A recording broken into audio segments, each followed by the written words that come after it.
Bien, el ejercicio 30 de la colección de física moderna dice: un electrón se acelera hasta alcanzar una velocidad de 0,7 c. Calcula el valor de la energía cinética en la mecánica clásica y el correspondiente a la mecánica relativista, y nos dan como dato la masa en reposo del electrón.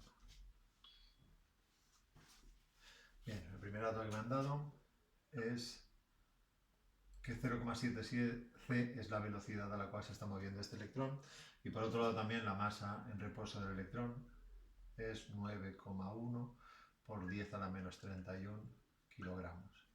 Lo que me está preguntando es el valor de la energía cinética en dos situaciones: aplicando las leyes de la mecánica clásica,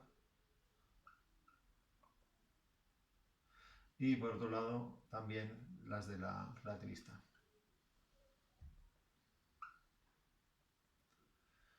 Bien, entonces, ¿qué es lo que tenemos que hacer? Bueno, pues primero aplicar con los datos que tenemos la ecuación de la mecánica clásica, que es sencilla. La energía cinética sabemos que es un medio de la masa por la velocidad al cuadrado. Entonces, aplicando esto, tenemos que la energía cinética calculada para nuestro electrón será un medio de 9,1 por 10 a la menos 31 kilogramos, multiplicado por la velocidad a la que se mueve, que es 0,7 por 3 por 10 a la 8 metros partido por segundo, todo esto al cuadrado.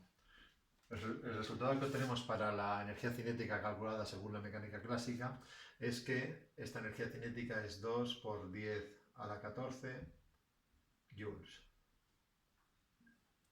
Vale, pero ahora tendríamos que calcular también la misma energía cinética atendiendo a la mecánica relativista. Sabéis que en este caso, cuando se calcula esa energía cinética, siempre lo hacemos por diferencia. La energía relativista total de una partícula es la suma de su energía en reposo más su energía cinética. Por tanto, siempre hacemos esto: la energía cinética es igual a la energía total relativista menos la energía en reposo de la partícula, y estas dos energías pues hay que calcularlas. Nosotros directamente ahora lo que vamos a hacer es meterlo todo ahí directamente, ¿sí? Tenemos que la energía cinética será la masa relativista multiplicado por la velocidad de la luz al cuadrado, ¿vale? Pero la masa relativista sabemos que es la masa en reposo partido entre la raíz cuadrada de 1 menos v cuadrado partido entre c, ¿sí? Y esto habrá que multiplicarlo por la velocidad de la luz, que es c al cuadrado. Lo mismo hacemos con la otra, ¿vale? En este caso la masa en reposo directamente multiplicado por la velocidad de la luz al cuadrado. Sustituyendo todo lo que sea aquí, obtenemos que esta energía cinética es 9,1 por 10 a la menos 31 kilogramos, dividido entre la raíz cuadrada de 1 menos 0,7 al cuadrado por c al cuadrado, y esto dividido entre c al cuadrado, que se simplifica, ¿sí? Y por otro lado aquí tenemos 3 por 10 a la 8 metros partido por segundo, todo esto al cuadrado.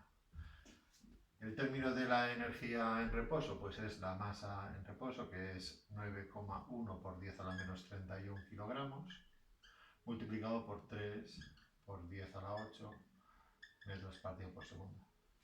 Vale, pues ahora si hacemos todas estas operaciones me acaba quedando que la energía cinética es igual a 1,27 por 10 a la menos 30 multiplicado por 3 por 10 a la 8 metros partido por segundo al cuadrado, menos este 9,1 por 10 a la menos 31 kilogramos por 3 por 10 a la 8 metros partido por segundo al cuadrado.